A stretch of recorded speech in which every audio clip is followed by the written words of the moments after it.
Good afternoon. I'm Bill Gross, and this is a probate real estate call that we do every Tuesday at 12 noon Pacific, 3 p.m. Eastern, and everything in between.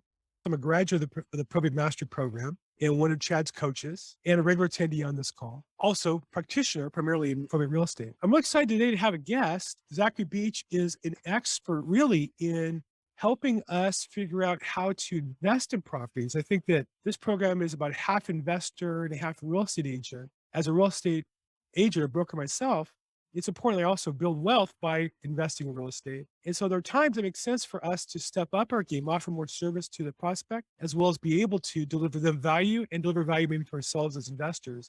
And so Zachary's going to explain kind of some options, some creative options and financing that can take place for us. So Zachary, welcome to our call. Hey, Bill, thanks for having me. I'm excited to be here. Thanks so much. Just a little background though. Where'd you grow up? From my detected accent, you identified it before. Where'd you grow up and how'd you get into real estate investing? Yeah, I grew up in Central Mass, town called Shrewsbury, right outside of Worcester, Mass. So people that are from the New England area, I'm going to speak fast. So please don't ever hesitate to tell me to slow down. I got involved in real estate. I was a bartender and personal trainer down here in Newport, Rhode Island. There you go. There's the qualifications for real estate. Go ahead. I'm sorry. In Newport, Rhode Island, after about 4.5 years doing, late nights and bartending and super early mornings at the gym, I then approached my father-in-law, Chris, who was just more or less reinventing his business. He got crushed in '08. And previously before that, he was a broker owner for 18 years and did fix and flips, raise roof projects, condo conversions. But of course, like most people going up to 2006, 2008, they were just personally signing and guaranteeing loans because if you pass the mirror, the fog test, you could get a loan. So he was reinventing himself. So I went to him and said, hey, I don't know if I'm going to like real estate, but it's going to be a lot better than what I'm doing right now. So I started cold calling on my breaks in between, and then eventually jumped into real estate full time. And now I've done hundreds of real estate transactions with little to no money down, not signing personally, not guaranteeing loans, spending all my time in the creative financing space, and now help people around the country build and scale their businesses by doing the exact same thing. Fantastic. So like, tell us a little bit about that first step. You were making phone calls during your break. So you didn't give up your full-time 9 to 5, but you've managed a way to get some extra time in. Tell me about that a little bit and what were you calling? Yeah. So my schedule looked like this. I would wake up at about 4:30 in the morning, and I'd hit my first clients, personal training for about 5 to 9. So that's about 4 clients. And then I would have a break. So I'd take a power nap, and then I would make cold calls to expired list. I'm guessing that majority of you guys understand what expired listing is, but for those that are new, expired listing is a listing that was on the market with the realtor or as a for sale by owner at one point in time. And for whatever reason, it didn't sell. So expired. So in our book, those are fantastic leads because they've shown that they want to sell and they're looking for other means of selling or other routes because the traditional market for one reason said it wasn't a good idea. So what we ended up doing is I make those cold calls, and I was doing that for about an hour to 2 hours. Started out at like 15 minutes. And then I would do that for a couple hours and then go take another power nap and then start bartending at like 7 at night till 2, 3 in the morning, and then start all over again.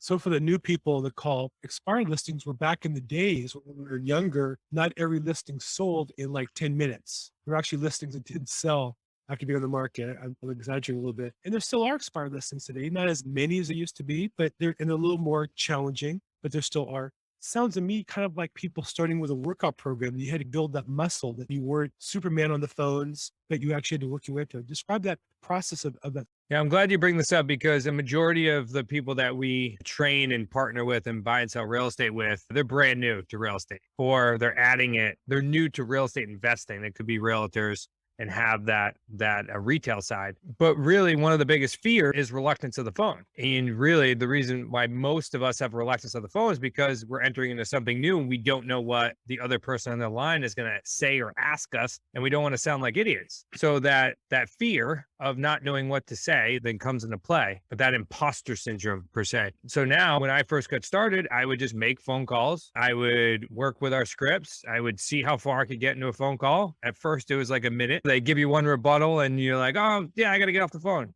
But then eventually you continue to move the needle forward, and then you start to have a better conversation or asking better questions or speaking less. And really that takes time when it comes to real estate investing or communicating with sellers and buyers. And that is just spending more time asking the right questions and actively listening versus verbal diarrhea of the mouth, which we're just constantly trying to tell people everything we know. And most of the time that comes because we're uncomfortable and we're not sure about, how to communicate yet. We started at 15 minutes making a call or two and then started to get some momentum. And then eventually you move from building this new habit of making phone calls to now getting yourself in a position where you're really determined on creating results. Being an entrepreneur, being in real estate investing, we don't get paid for the time we put in. We get paid for the results we create or the amount of value that we're bringing by either buying a piece of real estate or helping a seller or selling a piece of real estate by helping a buyer. And that's when the transaction comes into play and we actually get paid for that. So that's how I continue to build up and started going from behavioral time blocking to what we consider results blocking. In the beginning, when your client expires, what were you looking to accomplish? Were you looking to wholesale a deal or buy deals as an investor? Or what was your game plan for your first deal? I remember my first deal was a Sub2 deal. So we buy deals three different ways. First is known as a lease purchase. Many people know as a lease option. As we buy a lot of properties on lease options. Really great way to get involved in the creative financing or the term space because there's typically little to no money down, little to no risk because you're not personally guaranteeing any debt and you're taking control of a piece of real estate. You're not actually purchasing it. So you're able to then control that piece of real estate. And then we then exit two different ways, which is via rent to own to our tenant buyers or buyers that need time in order to qualify, or we own or finance it to our buyers as well, where now we become the bank. So a lease option is number one, buying properties on owner financing, where the seller is the bank. Roughly a third of the properties in the United States are debt free. Those are all fantastic prospects. Some of these things we go by so quickly, and this is a very important piece of information. People go, wow, you really can't do subject to. How often do you get a chance? Everybody has a mortgage. One more time, give us that statistic. Yeah, about a third of the properties in the United States are debt free. Yeah. And I did just hear, and I can't speak to it 100%, but I did speaking with some other people that buy seller financing in Canada are telling me that it's north of 50% of properties are debt free across the border, where I know it tends to be a little bit more difficult to get a hold of information based on their laws. But those properties are fantastic for seller financing, whether you're north or south of the border there. And then the last one that we buy are Sub2 deals.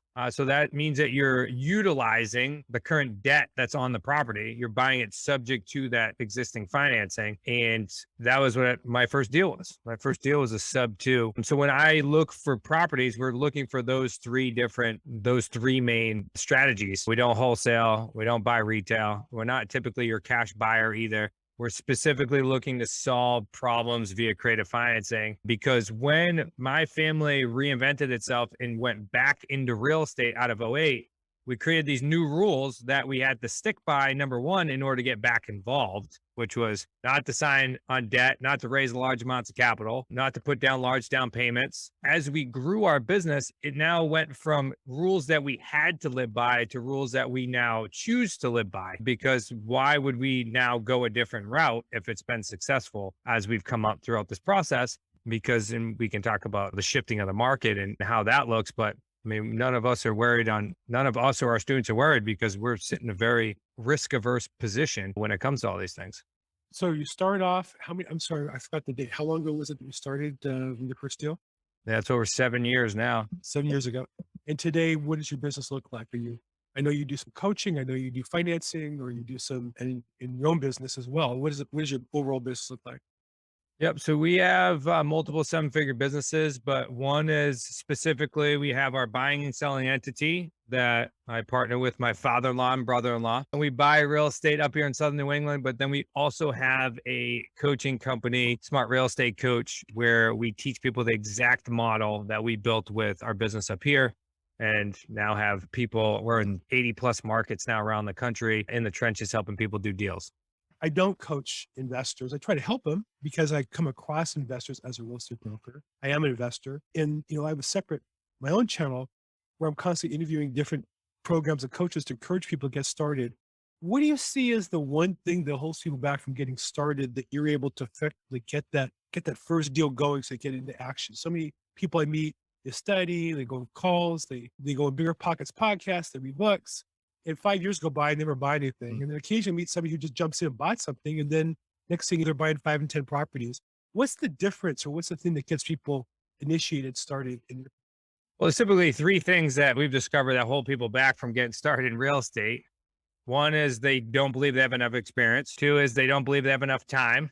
Or three is they don't believe they have enough. In all reality, a lot of those are just fears that are set up. Because if you knew you had the right system, if you knew that that system could produce money, and if you knew that you could manage that system or that business in the time that you have allotted right now, based upon juggling your family, your friends, your other business, or your W-2, which 95% of the people we coach have at least another job, if not another business. And if you can manage all those and know that you could create a business that could produce, which is our 3 payday system, creating money now, cash flow monthly, and back end profits, anywhere from 3 to 10 years, then everyone would jump in. Right. It's just that huge. Everybody. Everyone. We use this analogy, and it's an extreme analogy, but if you knew that, say, somebody in your family was sick and they needed $1 million and you need $1 million in order to help them get a surgery, your urgency of creating that $1 million would happen overnight. But when most of us think of our futures or our lifestyles, we tend to be able to procrastinate on that, and the urgency isn't able to be generated quick enough. So then we never take action on the things that actually matter because we're comfortable in this position that we've created for ourselves. I find it interesting you started as a trainer, a professional physical trainer, in that to me, it seems like it's the same muscle, but it's different, right? Like in exercising daily, there's a certain discipline, commitment. Some people just lock in on that. Some people work their way into it and lock onto it for the long run. And other people never get started. And it's the same in real estate or business. It's a discipline and the commitment that you're going to do this no matter what. Now, what do I have to do? As opposed to, well, it's uncomfortable. Well, yeah, sometimes real estate is uncomfortable. So describe a little bit then. So you mentioned the 3 things. In my experience, I've been in real estate since 1986. There's never been more money available to brand new people, everybody. There's just money gushing everywhere, it seems to me. There's never been more information for free with the internet. You can never keep up with all the videos being added by some channels, let alone by the industry as a whole. And so then the confidence, the knowledge that you have ability to do it, at some point, you're kind of pushing people off the high dive to get them to jump in. So you have a program. I know you have a smart real estate coach, a program to help people get started. And the reason why you're here is because Chad Corbett, who is an amazing teacher, who's really affected so many people's lives, including my own, knows that we need to be opportunistic when there's real estate opportunities for our clients. We need to be opportunistic for ourselves. So describe a little bit about the smart real estate coach and what you offer to help people get started, or people who are in the business go from just doing commissions for other people to making money for their clients as well as making money for themselves. Yeah, the biggest thing when it comes to getting involved in real estate investing is really knowing what information to follow and then to implement that information as well. You mentioned it a couple of times, which was there's so much information out there. We all can get information overload, which eventually we get a confused mind and we then don't take action. When it comes to exactly what we do, we have packaged a system that has been implemented in almost every single market across North America, effectively showing the results that it doesn't matter if we're in a hot market, a cold market, or a flat market. We are solving challenges that every market has sellers that are facing. In all reality, we always have sellers. Doesn't matter if we're in an extremely hot market, of people that are behind on their mortgage. There's always life events that are happening with people. Doesn't matter what market we're in. We have sellers that do not want to access the traditional or retail market because they just, for whatever reason, refuse to pay commissions. We see that all the time. We have tired landlords, especially nowadays. Moratoriums are finally being lifted. We have this abundance of tired landlords that could not, for the life of them, get rid of the bad tenants that they had in their place, and are now ready to sell, but they still have the dream of creating cash flow. Well, through creative financing, we can take over the property, eliminate tenant toilets and trash, and still give them cash flow based upon the financials. One more time, hold on. You can eliminate what? So tenants, toilets, and trash. That's fantastic. With the accent, that's just fantastic. So you have all of these different niches within real estate, or these challenges that are within real estate. And if you just knew how to communicate, know how to move a property through a system, and then to be able to present deal structured options that not only create a win for you, create a win for your buyer, but then also be able to create 3 paydays on every deal that you do. That is what we supply. We're able to then be able to bring solutions to the marketplace. And I couldn't say that there's not a better time to get involved in this real estate niche based upon all the uncertainty that's going on, Right. because this business was built upon uncertainty, and we crafted it because we wanted it to weather all storms, knowing that it's gone through '08, it's gone through COVID, and now it's about to go through this next cycle. The one other thing that I want to bring up, because I typically do it within our presentation, is the media also stops a lot of people in their tracks. 2 years ago, the media told you not to buy real estate because of what? Right. COVID. Because of COVID. And then they Sure. said last year, don't buy real estate because of what? Housing crisis. Market's too hot.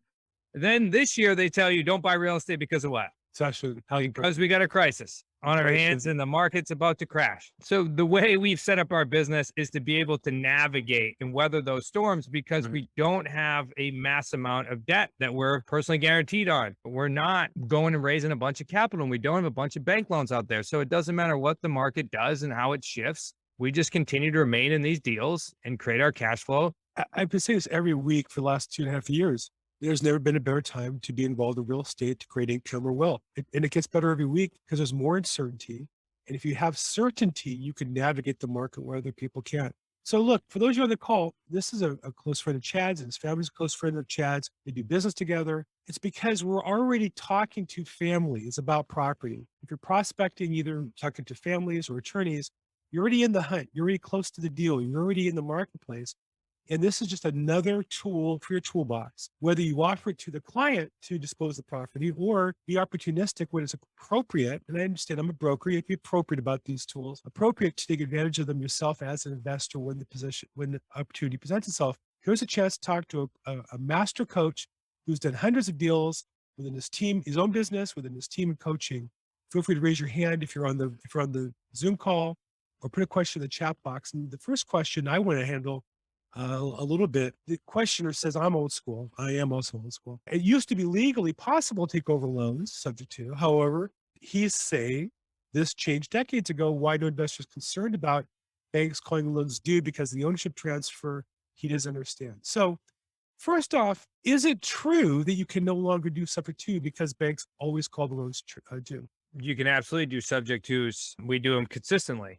The due on sales clause is a contractual agreement between the seller and the bank. It's not illegal, but it's not like you're committing fraud. You're not doing anything illegal. It's not a crime. It's not a crime. It's a civil contract between the owner of the loan and the bank, but it's not a crime unless you mislead people. It's not a crime to buy the property in those circumstances. Okay, go ahead. Yep, absolutely. So when it's appropriate, you buy these properties subject to, because you're typically helping sellers out from a financial bind where they may not be able to make their mortgage payments, or they may be in arrears. And now you can help these sellers protect their credit and be able to move on. It's a huge benefit that we help out sellers with, especially when it's appropriate. Now, there are many different ways in order to paper these agreements in order to significantly lessen the likelihood of a due on sales clause to be called. I personally have never seen one called.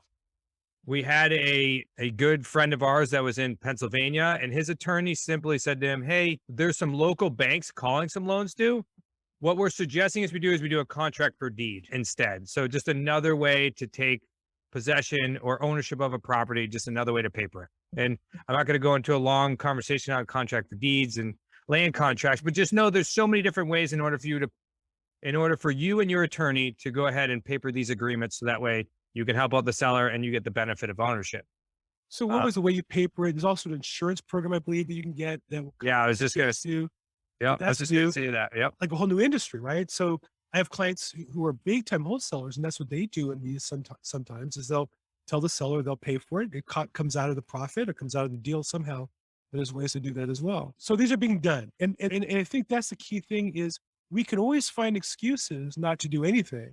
But when you're committed, you want to find an excuse to get the deal done. You find some way around all that that's legal, ethical, and effective to help the client, right? And so how many deals do you do subject to something or some format of a subject to? How many are you doing, the last 90 days or within your coaching? Yeah, we tend to do more sub twos now than when we first started our business because it is definitely a more advanced technique when it comes to purchasing properties.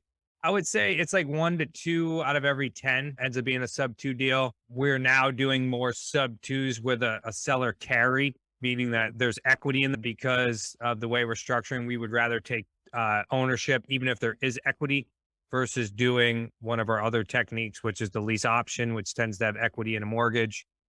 So we're doing these quite often.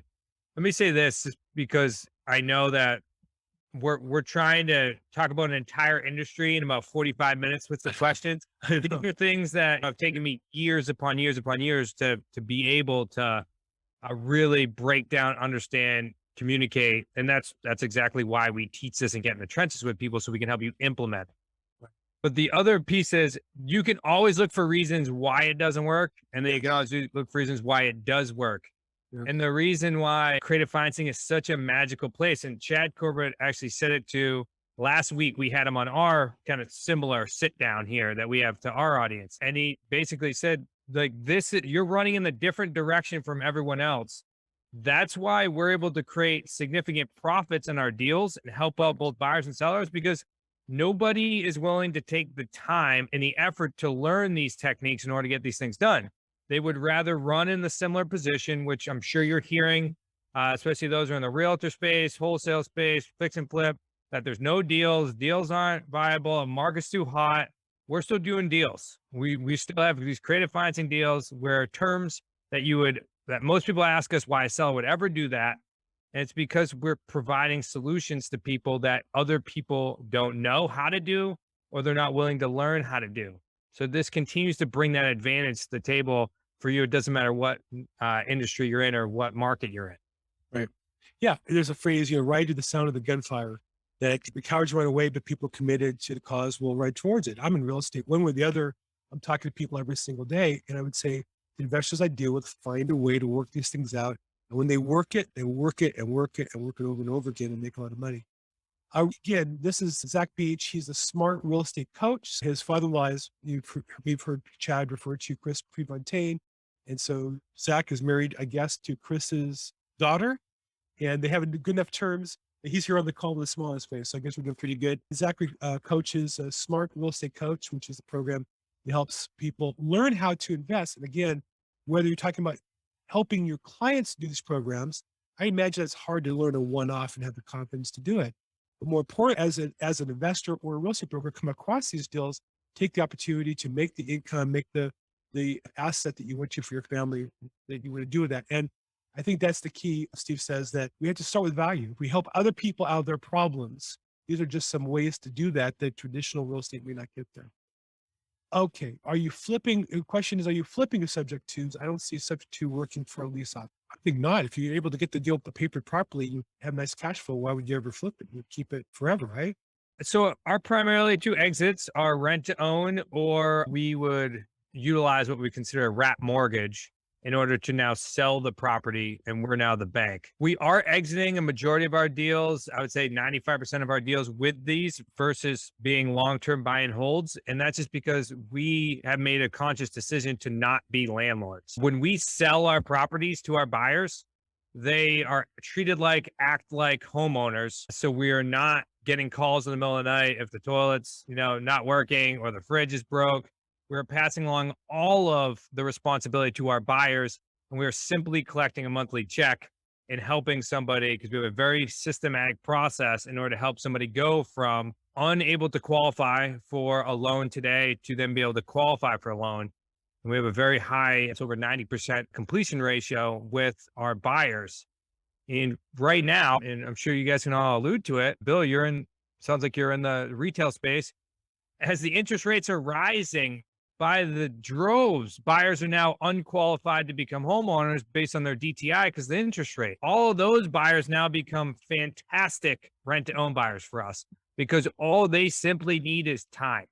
And now we're being able to provide our buyers with housing. They come in with a nice non-refundable deposit, which is anywhere from 3 to 10% down. We then are collecting monthly cash flow from them. They get to live in the home, take care of the home, and then work on becoming qualified for their loan. Once they qualify for the loan, they then just go ahead and pay us out. And it makes sense for that buyer in that given most projections, say nationally, the appreciation will slow down to only 11% according to Zillow. If the underlying interest rate's 5 or 6%, the house is still appreciating faster than the underlying debt. So they are going to build equity, not as much as they would like, not as much as if they bought it all on their own. But if they can't qualify, that's not an option. That's off the table. You're giving them an option to get in the property, get the house they want, get the family into schools or whatever their issues are, and get started on that first property. That's a fantastic program. So Nina asks, I don't know if you're able to, can you run through a sample Sub2 property, walk through from approaching the owner of the property through the disposition? Are you able to walk through that? We only have another 30 minutes to go. Is there a 5-minute version or 3-minute version overview of the mechanics? Yep. Just give me 1 second here and I'll actually share my screen and run through a deal with you guys. Just make sure I got the right one up here in front of me. And I'll run through a deal if you just give me 2 seconds here. Everyone see this? Yes. Awesome. Well, here's a Sub2 deal that we did at the Cape. I don't know if anybody knows familiar with the Cape, but it's a place right out in Massachusetts, right on the water, tourist-driven area. We actually bought this property as a Sub2 installments. These buyers were in the process of getting divorced.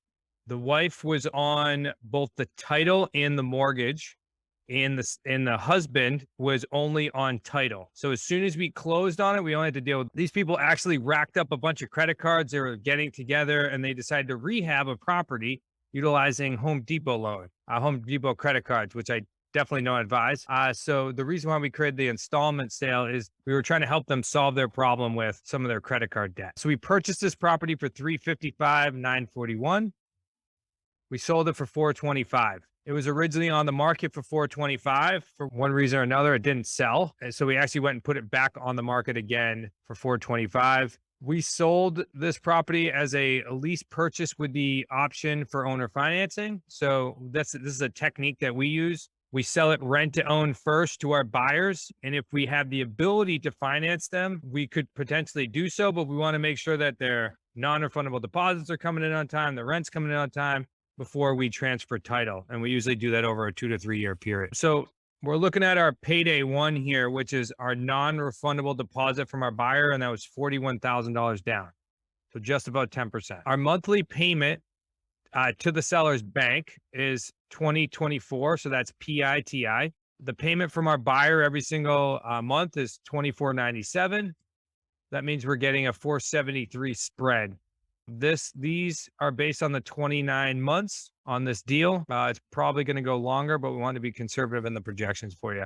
So that's $13,750 on our payday two, which our payday two is our cash flow on this property.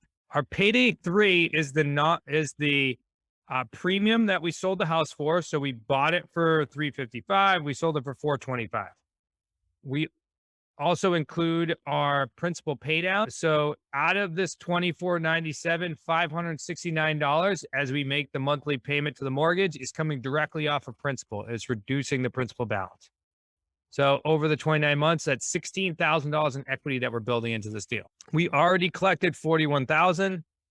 So that means our back end total profits for payday three is $44,000.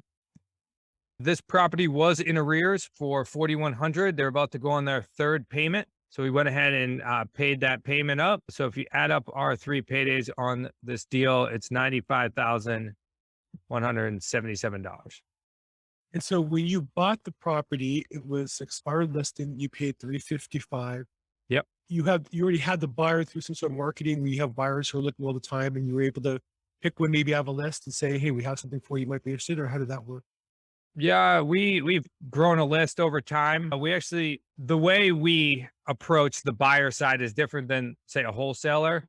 We don't go look and acquire a large buyer's list first. We actually acquire the properties first. And then based on the area and the property, our tenant buyers that are attracted from our marketing.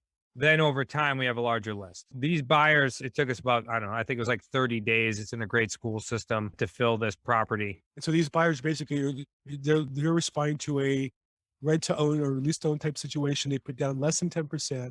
The payment's $24.97, which is probably maybe a little more than the rent, but they own the house, or in their mind, they're going to own the house that they want in the area.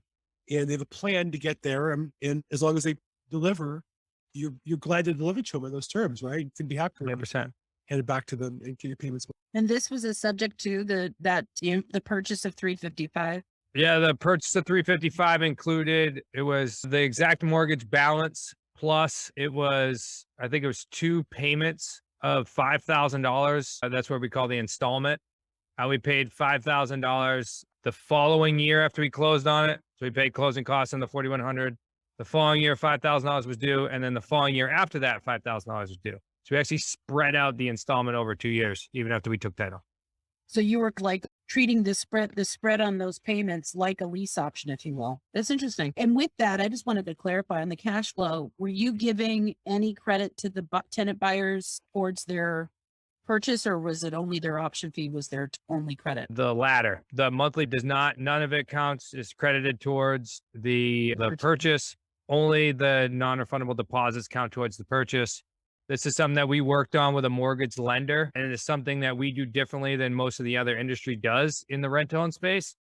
And because it's nice and clean between just non-refundable deposit and then just our mortgage lenders are able to qualify them more quickly, instead of trying to go through the red tape of figuring out what is the current rent in the area and how much of that can they actually qualify for the bank loan to be credited for their purchase price. Mm-hmm. So we don't go there. We don't go that route. And then secondly, if we were giving them a large amount of credit on their monthly payment, it does not incentivize them to go get their own loan. Right. It actually does the opposite. Exactly. And with the loan, did your, not all lenders will do it, but did the lender allow for their option fee to be used for their down payment? In all of our deals, the lenders are able to utilize so it's not an option fee on our end. It is a non-refundable deposit that does get credited off the purchase price. Okay. In California, we refer to it as an option. As long as your mortgage lender is utilizing the exact same way that what I'm communicating here, then you should be able to help your buyers be able to qualify for loans significantly more quickly, because what we want to do is consistently increase their non-refundable deposit or their option fee. So that way, when they go to get a loan, they don't have to come out of pocket anymore. And that way they can just go ahead and qualify for that loan. Now, in this case, your seller who was trying to get 425 and gave up and sold it for 355, they're getting $2,000 a month, which I imagine covers their mortgage. Are they getting, that's more than their mortgage? That is exactly their mortgage? Like, what's in it for them? What are they getting out of the deal that they're willing to sell it for that price? Are they just getting out from under and they're happy to get out from under? These particular people are just trying to get out from under it. We pay, and it shouldn't say to the seller, that might be a little confusing. We pay everything directly to the bank for this reason. We don't want to have to police and make sure, especially as you do more and more deals, and make sure that your seller is now depositing the money to the bank or the mortgage lender. You want to pay it directly. You want to have online access to that mortgage. You want to be able to, you want to be a part of either the authorization to release, which would be a document that means you can always get authorized to get any and all information in regards to that mortgage, or be a limited power of attorney on that property. That way you can continuously make decisions on that mortgage. Right. Because if you don't, you put yourself in a bit of a liability position. And also it doesn't put your buyer in a great position either. As you can see, they got 10% in this house, and we need to do everything in our power in order to control this process in order to make sure they can be successful homeowners. You know, one of the things I've learned is at the time the buyer is willing to agree to the strictest terms you can negotiate, if you can think of it, to protect yourself. The problem is when you don't get those powers up front, it's very hard to get back control of the property. And the laws all go against you. They all go in favor of the tenant / payee, whatever. That's obviously the beauty of your system. You guys have been doing this for a while. We worked out a lot of those details. Terry's got his hands up. Terry Peterson, how can we help you today? Yeah, I'm curious on your Sub2 transactions. A couple of questions, actually. Are you setting all your Sub2s up with a servicer, a mortgage servicer, to handle the payments and so forth? We are not, but Okay. As well, do you ever, as an exit strategy, do you ever provide owner financing, a wrap mortgage, if you will, to the end buyer, and then as an exit potentially sell that note at a discount? in that particular deal we were just showing you, the real exit is is going to be, because the buyer has not reached that 30 months yet, but the option is on the table for us to finance that buyer. And now the interest rates increased. It's actually probably more likely that we are going to finance them and sell it on a wrap mortgage, potentially a contract for deed. Yep. Have we then sold the note at a discount? We haven't, though that position in our mind, not to say you couldn't, you certainly could. But if we're going to sell an owner financing, then we're going to take the long run, at least in this view that we have right now, the long run of collecting a monthly payment for the next 25 years or 20 years, whatever long it takes.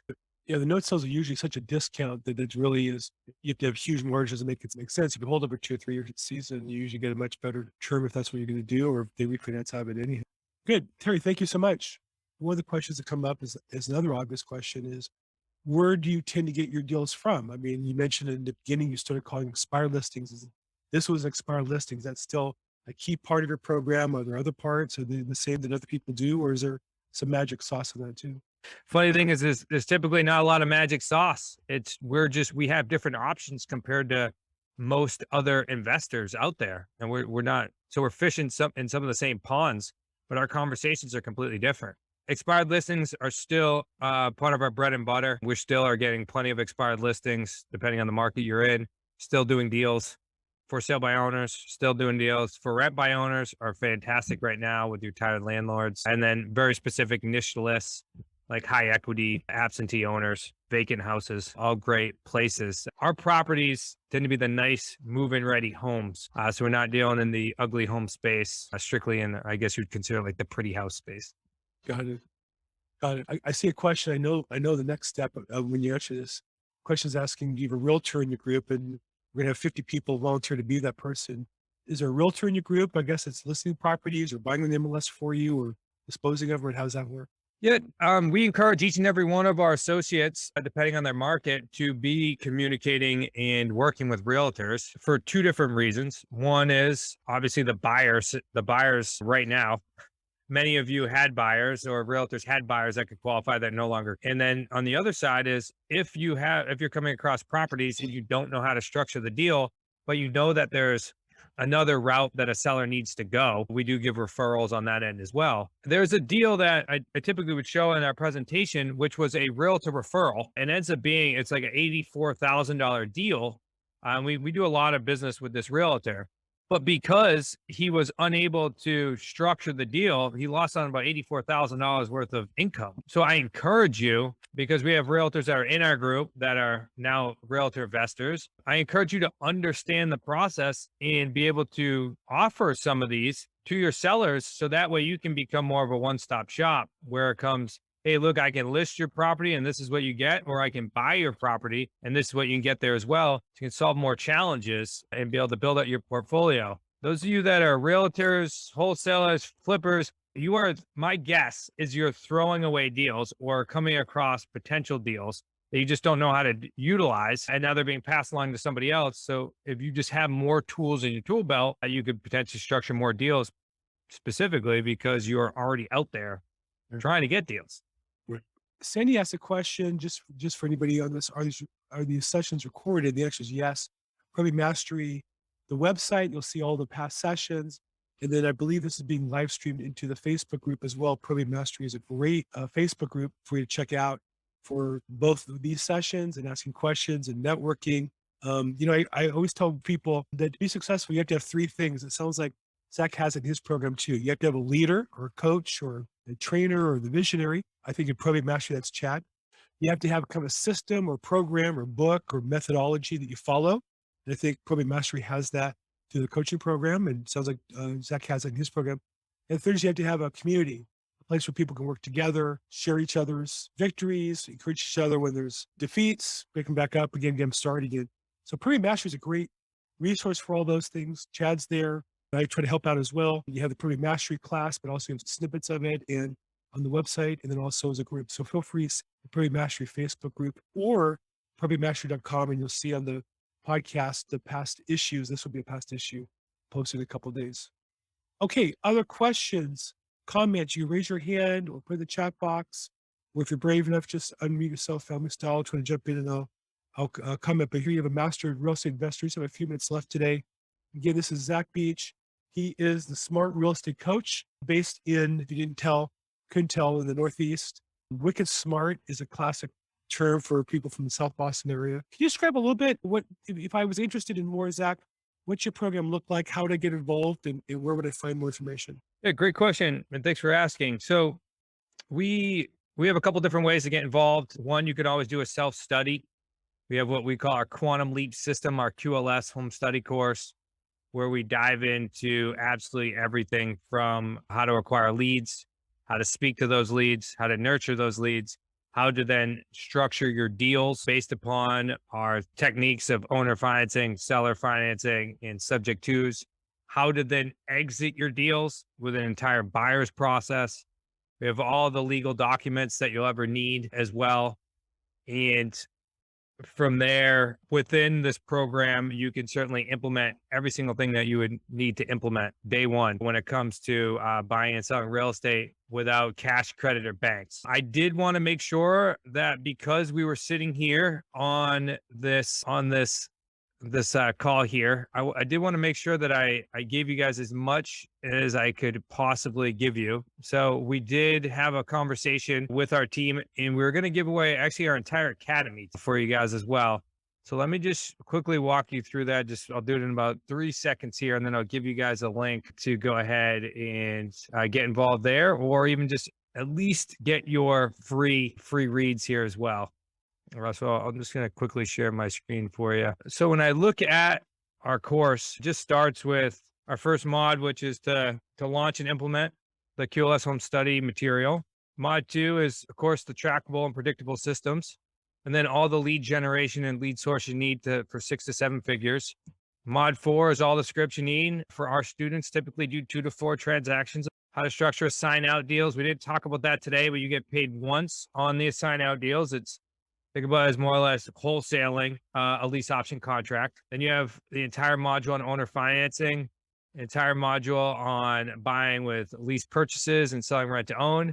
As you can imagine, many of our mentors and people in our space told us, why don't you guys just break apart this course and sell it for thousands of dollars? We're just not marketers. We're real estate investors. So we want to make sure you have the entire system. So then you have your structure, your Sub2 Deals.